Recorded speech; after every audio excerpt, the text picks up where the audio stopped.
पश्चिमी बंगाल के रास्ते जमुना पार पहुंच रही हरियाणवी धमक। यह पहला मौका है जब हरियाणा के लोग उत्तर प्रदेश की राजनीति में गहरी रुचि लेते नजर आ रहे हैं। इसमें खास बात यह है कि उन्होंने इसी तरह पश्चिमी बंगाल के चुनाव में भी नियमित रूप से अपडेट्स को जानने की कोशिश की थी। इसका कारण 3 चर्चित कृषि कानूनों के विरोध में चल रहा 6 महीने पुराना आंदोलन ही है, वरना हरियाणा के लोग यूपी की चुनावी राजनीति में इतनी रुचि रखते नहीं हैं। एक बार 2002 में हरियाणा के तत्कालीन मुख्यमंत्री ओम प्रकाश चौटाला को यूपी की राजनीति करने का शौक चढ़ा था, परंतु इसके बाद उन्होंने यूपी का रुख किया नहीं। परंतु आज हरियाणा के विभिन्न क्षेत्रों में लोग यूपी की राजनीति पर गपशप करते देखे जा रहे हैं। उनके सवाल का मुख्य फोकस तो यही होता है कि यूपी में भाजपा का क्या रहेगा, यह कि क्या योगी आदित्यनाथ लगातार दूसरी बार मुख्यमंत्री बन पाएंगे, क्या वे भाजपा की ओर से मुख्यमंत्री पद के दावेदार बने रहेंगे, क्या चुनाव से पहले उत्तर प्रदेश मंत्रिमंडल का विस्तार होगा, आदि आदि ऐसे विषय हैं जिन पर हरियाणा में अमूमन चर्चा होती रहती है। लोग आपस में चर्चा करते हैं तो पश्चिमी यूपी के 15 से अधिक उन जिलों की भी चर्चा होती है जहां जाट मतदाता निर्णायक है। जाटों की यूपी में राजनीतिक प्रतिनिधित्व, उनकी हिस्सेदारी, उनके हस्तक्षेप की भी चर्चा होती है।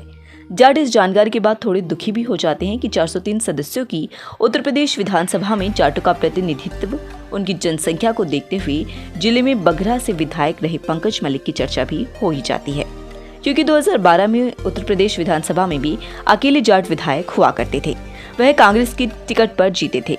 पंकज बाद में शामली से भी विधायक रहे। अब भी जाट विधायकों की संख्या 403 में से आधा दर्जन के आसपास है। एक नई चर्चा यूपी को लेकर यह भी चल रही है कि क्या योगी आदित्यनाथ यूपी के मुख्यमंत्री के रूप में अपना 5 साल का कार्यकाल पूरा कर पाएंगे। यद्यपि अभी हाल में मुख्यमंत्री बदले जाने वाली ऐसी कोई बात नहीं है, परंतु यह आश्चर्यजनक सत्य है कि अब तक यूपी के 21 मुख्यमंत्री रहे हैं, लेकिन इनमें से केवल 2 ही ऐसे हैं जो 5 वर्ष का अपना कार्यकाल पूरा कर पाए हैं। यहाँ अधिसंख्य मुख्यमंत्री बीच में ही बदल दिए गए या शासन नहीं चला पाए। इन 2 मुख्यमंत्रियों में जो नाम सामने आए हैं वह हैं यूपी के दूसरे मुख्यमंत्री संपूर्णानंद तथा अखिलेश यादव। कुमारी मायावती बेशक सबसे ज्यादा 4 बार और सबसे लंबे वक्त तक यूपी की मुख्यमंत्री रही हैं, परंतु वे एक बार भी 5 वर्ष का अपना कार्यकाल पूरा नहीं कर पाई। यूपी के गठन के बाद जो पहले मुख्यमंत्री बने उनका नाम था गोविंद वल्लभ पंत, जो 26 जनवरी 1950 को मुख्यमंत्री बने और 27 दिसंबर 1954 तक इस पद पर कुल 4 वर्ष 335 दिन तक रहे।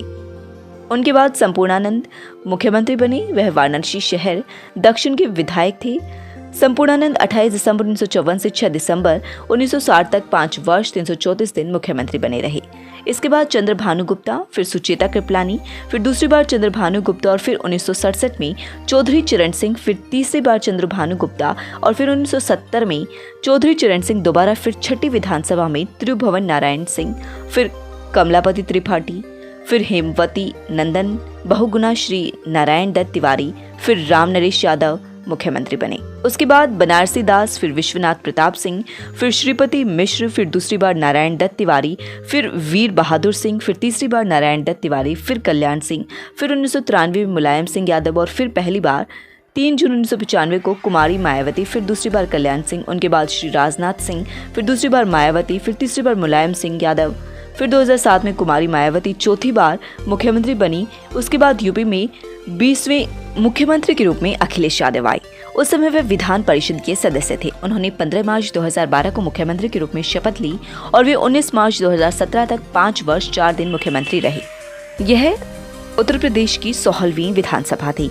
मौजूदा मुख्यमंत्री योगी आदित्यनाथ के नेतृत्व में 19 मार्च 2017 को यूपी में भारतीय जनता पार्टी की अपनी थम्पिंग मेजोरिटी की सरकार बनी।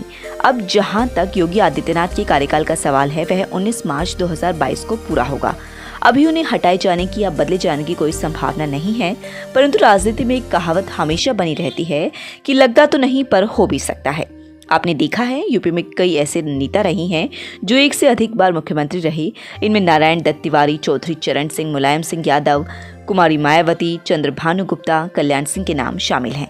अभी तक उत्तर प्रदेश में 9 बार राष्ट्रपति शासन लगाने की जरूरत पड़ चुकी है। कई बार तो ऐसा हुआ है कि जो मुख्यमंत्री बन गया उससे फौरन बाद राष्ट्रपति शासन लग गया। ऐसा कई बार हुआ। इस समय हरियाणा के लोग, विशेषकर कृषक वर्ग, एक बार फिर जीरो उसी नजरिए से यूपी के चुनाव पर फोकस कर रहा है जैसा नजरिया उसका पश्चिमी बंगाल के चुनाव के समय था। आंदोलन से जुड़े नेताओं और प्रतिभागियों का मानना है कि प्रधानमंत्री का हो या केंद्र सरकार, उत्तर प्रदेश में चुनाव के दबाव में उनकी मांगी पर विचार करने की पहल कर सकता है। इसे सोचकर दृष्टिगत अब फिर बॉर्डर पर धरने पर किसानों की संख्या बढ़ने लगी है। हरियाणा में एक नई चर्चा और जन्म ले रही है कि यह कि भारत सरकार उत्तर प्रदेश के विभाजन पर भी विचार कर रही है।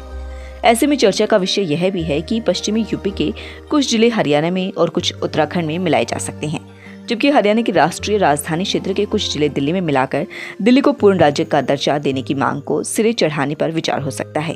नए राज्य बनाने और पुनर्गठन करने का काम भारतीय जनता पार्टी की सरकारों में कई बार हुआ है।